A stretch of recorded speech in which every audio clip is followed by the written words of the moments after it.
Fantasy Source Football Podcast. My name is David A. Arnott, sitting here with Brad Pinkerton and Sean Merriman. Once again, a reminder for all of our regular listeners, this is not Lights Out Sean Merriman, but our good buddy Sean, who is here in the studio with us, hangs out, writes about stuff for Fantasy Source Football. We love him. You will too.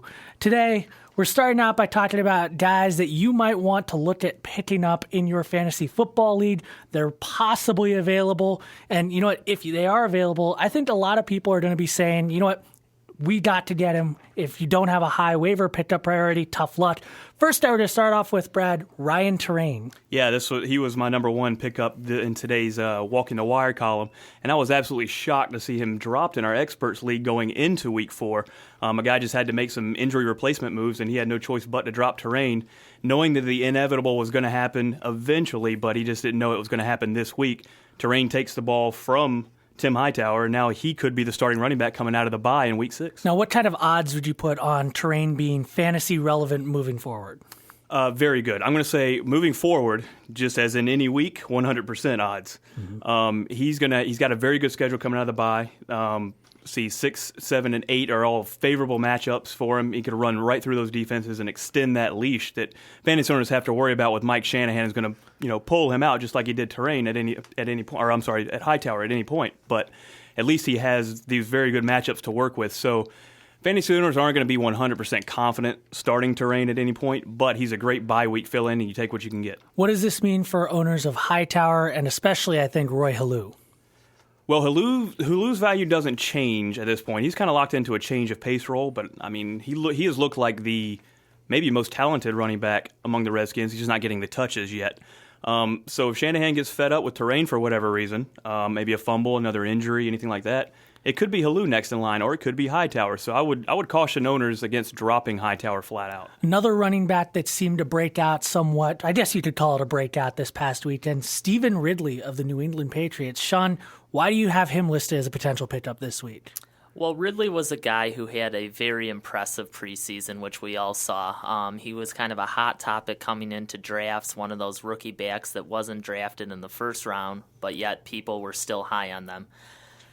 An injury to Danny Woodhead kind of brought him in this week. You saw a little bit of potential from him last week. He had a bigger role this week, 10 carries, 97 yards, and a touchdown. So anytime you got a rookie back that's averaging, close to 10 yards a carry, that's impressive, and he's got to be on the lookout to pick up in some leagues. Now, is he basically going to be taking Woodhead's change of pace role, or is he going to be trying more competing with Benjarvis Green Ellis for those types of carries? Well, I think a lot depends on how severe the injury is to Woodhead, which we're not 100% sure of yet. We'll find that out. I think that he's a guy that he'll get more carries as this progresses, and you'll see him eat into Benjarvis Green Ellis's time, which therefore makes Green Ellis kind of less of a value and maybe going from an RB2 maybe down to a bench player.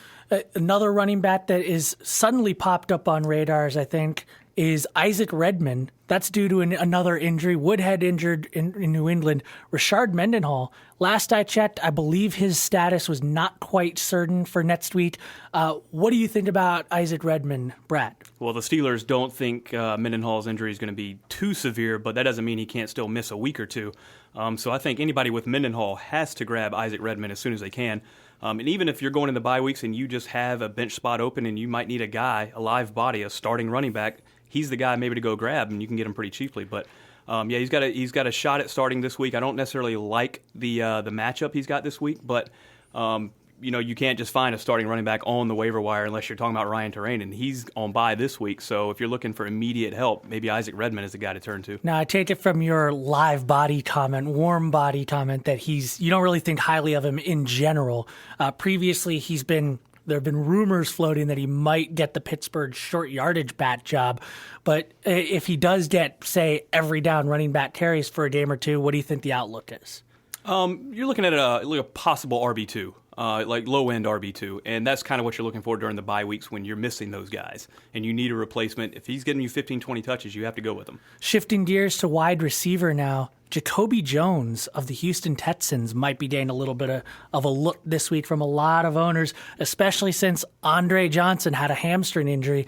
And I believe the quote was, he could be out 3 to 4 days, he could be out 3 to 4 weeks, which means that Jones, once the change of pace wide receiver, the slot receiver, the big play type guy, whatever, you're playing wide receiver roulette with him, all of a sudden now he's a primary receiver in Texas. What do you think about him, Sean? Well, I was watching that game when Johnson went down with that injury, and watching it live, let me tell you, 3 to 4 days seems impossible after what I saw. I'm going ahead and guessing that Johnson will be out at least a week, if not longer. Jacoby Jones is a guy that you've heard his name. He's always kind of been on that sleeper list heading into seasons, and he's never really had that breakout year that we expect. He's the big play threat, which is why some people might believe that he could be a good fill-in for Johnson. Another guy that steps into a role is Kevin Walter, who's kind of that possession receiver in a poor man's Wes Welker mode. I think that they're going to rely heavily on the run more, being Houston now that Arian Foster's back. Matt Schaub's going to have to pass. He's going to try to get these two guys involved. If you own Owen Daniels, this probably helps him tremendously. I would say that he becomes their number one receiving target more so than Jones and Walter. I think that that's a key point there, what you're saying, that they're going to start going towards the running game more, because they have been going more towards the running game just in general. One of the lines I used earlier this year on Fantasy Source was that this is not your older sister's Houston Texans. I mean, they basically go out there and they've been grinding out wins. I think Schaub only threw something like 20 passes last game, 25 passes. They're not trying to win with shootouts. And I do like your comment about Owen Daniels because, again, who's the best pass receiver in that group now? Pure pass receiver might be Daniels. Another wide receiver possibly getting some time due to injury, and this is the story of fantasy football. You got to keep an eye out for him. Not Vincent Jackson. He's the one who's gotten hurt. Vincent Brown. Yeah, there could be a new Vincent in San Diego taking over. Jackson's banged up. Malcolm Floyd is banged up. Antonio Gates is still out. Darren Sproles isn't there anymore to catch passes out of the backfield. So someone has to catch Phillip Rivers' passes this week, and it could be Vincent Brown. He's a rookie. He hasn't had much opportunity, but that's because really they haven't needed him. But come week 5, they really could need him, and he could see a very expanded role. Now, Phillip Rivers has not been quite as good this year as he has been in previous years. He seems to have had an interception problem. Do you think that Brown will have a negative impact on him? Do you think that Brown is basically going to be riding on Rivers? How do you see that whole interplay going down? I see Rivers' decline, if you want to call it that, from last season is because of Antonio Gates' absence, and that's it. Vincent Jackson going down certainly isn't going to help Rivers, but it does help Vincent Brown in the sense that he can step up and maybe produce maybe 60 to 75% of what the numbers that Jackson could have. So Phillip Rivers' arrow is definitely pointing down right now, but Vincent Brown is a guy who still take advantage. They're going to be throwing it a lot. They could be throwing it to him. Don't go anywhere. Brad and Sean are still going to be here right after the break. Thanks for talking about the pickups, but when we come back, we're going to be talking about players you might want to buy or sell on their outlook moving forward in the fantasy football season.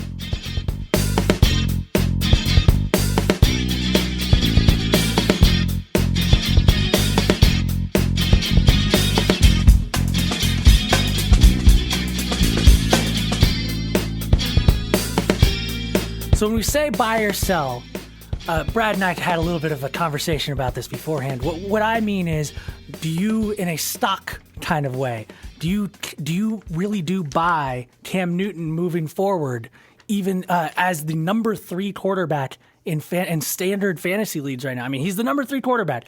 Do you think that he's going to continue doing that? Brad, let's start with you. I see him finishing maybe in the top 10, and largely because of those rushing totals. We've seen him boost Mike Vick, and that's what I'm buying into. But as far as giving up an upper-level talent, I got an offer this morning. Somebody was willing to give me Cam Newton to fill in my Ben Roethlisberger problem. But they would also just have to take Hakeem Nicks off my team. No big deal. But here's your starting quarterback. Well, I politely declined and moved on. But if that's the kind of elite level talent that a Newton owner is looking for, then I'm not buying. But if you can still get Newton in that backup quarterback range, maybe low end quarterback 1, if you're in a Roethlisberger situation, then I'm buying that. But just don't give up too much. Don't buy into all the hype so far. If you drafted Newton as your backup quarterback, who's the worst quarterback that you would not replace him with? For instance, like if you have Schaub and Newton, Schaub has been the 11th best quarterback, I believe, in fantasy football and standard leagues this year. Would you start Newton moving forward? The name I was just going to say was Schaub. I would start Newton over Schaub. This is just for the very foreseeable future, not long term. So we have to see how things just play shake out. matchups moving forward. And also, no Andre Johnson with Schaub. I mean, that gives Newton another edge. So I would do that. I would look at maybe even a Tony Romo who's missing Miles Austin. If he comes back in week 6, maybe that changes. But those ribs are still broken. There's some hesitation for me there. I might still go with Newton there. So he's in that mid range. I'd say he's in the top 8 of guys that I would think starting over him. Sean, you own a guy in the Sporting News Fantasy Source Football Experts League who has been super disappointing. A running back by the name of Chris Johnson. He's 30th among fantasy running backs in standard leads right now. Are you buying or selling on Chris Johnson right now? Well, I told you when we talked about this last week, David, that I really don't think that he can get any worse. I'm hoping that things may have changed. I mean, he's got under 200 rushing yards on the season. He does, but 100 of them came this past week. So that's good for me and good for all Chris Johnson owners out there. It kind of shocked me that Tennessee is still sticking with the pass as much as they are after losing Kenny Britt. But Johnson is involved in the passing game. He's getting receptions. He got more carries this past week, and he did top the 100-yard mark. So I'm sticking it out with him for now because I believe that he's gonna get better. When you have a holdout like that, when you don't participate in camp, it takes a while. You have to get used to new block schemes. You have to get used to running behind a new line.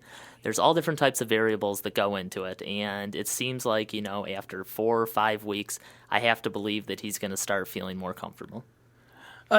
There's another running back that I was looking at here that I thought to myself, there's no way that his stats are real, just like with Chris Johnson.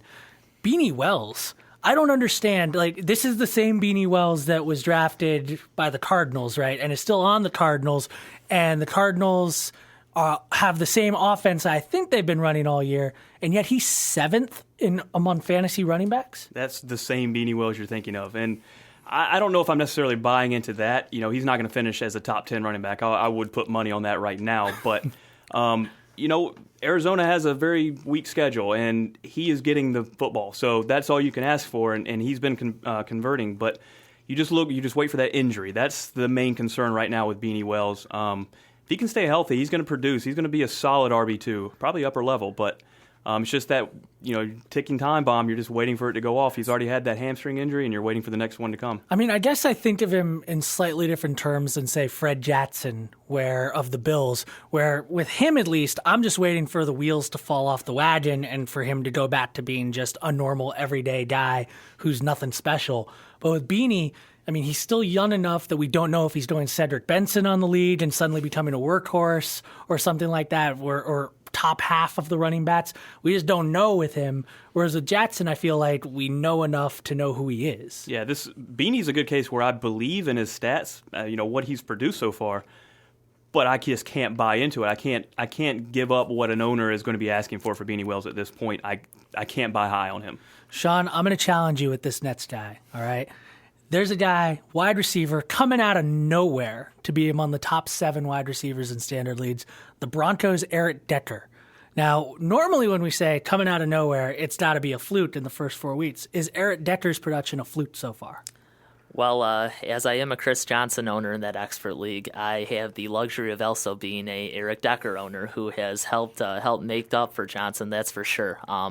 In that offense, Denver is a team that's going to struggle. They're going to be trailing. They're going to throw the ball. John Fox kind of has this MO as being a run-first guy, but when you're trailing, when you have a quarterback that has a decent arm like Kyle Orton, you have no choice to throw. You have to throw to get back into the game, and Eric Decker has been the ultimate beneficiary of that. We saw it with Brandon Lloyd last year. Came out of nowhere to be one of, if not the top receiver in fantasy football. Well, Decker's kind of taking over that role, as you come to see, and looks to be, only putting up good numbers going forward. I mean, it seems crazy that through different coaches, offensive coordinators, there's one receiver in Denver that always jumps out. Eddie Royal did it. Brandon Lloyd did it. Eric Decker is doing it. I guess this question has a very easy answer. Does all that change if Tim Tebow becomes the quarterback? Well, we'll see with that. I threw out a live wire on that one. Sorry. That's all right. I think that Decker, when you watch him play, he is, you look at him and you don't see the type of athlete that you would expect, but he is one of the most athletic, players out on the field there. He makes some acrobatic catches. He does it all. And same thing with when Tebow goes in there, you have to assume that, Denver's probably going to be trailing at some point. And if that's the case, they're going to keep throwing the ball. And at this point, I'm buying Decker over Brandon Lloyd, who's their number one receiver. Brad, we're going to wrap up buy or sell with one more guy who his season is pretty much the established narrative would be that his season has been derailed by a quarterback problem. Reggie Wayne. In standard leads, he's the number 32 wide receiver, which puts him in the bottom wide receiver 3, basically running. Do you see his season improving, or is he basically doing what he's going to do? I'm shocked to find out that he's number 32 among receivers, but I guess it was that first big week to try over 100 yards. To try to lure owners back in. But, after watching Curtis Painter play last night, I'm selling Reggie Wayne. I would get out of the Colts business as much as possible.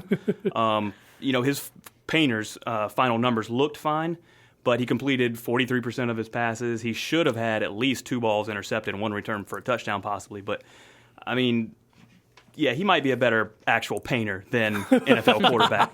So I don't want to tie Reggie Wayne to that situation.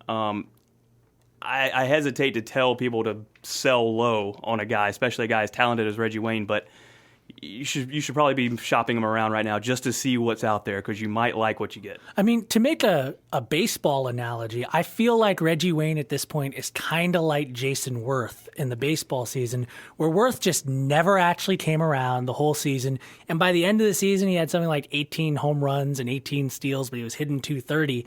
To me, it feels like Reggie Wayne could very easily put up a workman-like 65 receptions, 800 yards, and 5 touchdowns or something, which is Devon Best territory. But it's not a complete loss, but he's not a number 1 wide receiver like he may have been drafted as. Yeah, and the difference between a Worth and Wayne analogy there is that Worth's stats depend on his individual performance. Mm-hmm. Wayne is tied to other people, and those other people aren't doing very well right now. And of course, and I'm guessing just from the way you put it, you're completely out of the Colts business in every Colt? I am struggling to think of a Colt that I would like on my team. I wouldn't mind having DeLon Carter on my bench, but at the same time, I can't imagine a scenario I'm starting in. All right, so Brad is selling all Colts. Let's just leave it at that one. Guys, Sean, Brad, thanks for joining us on the podcast.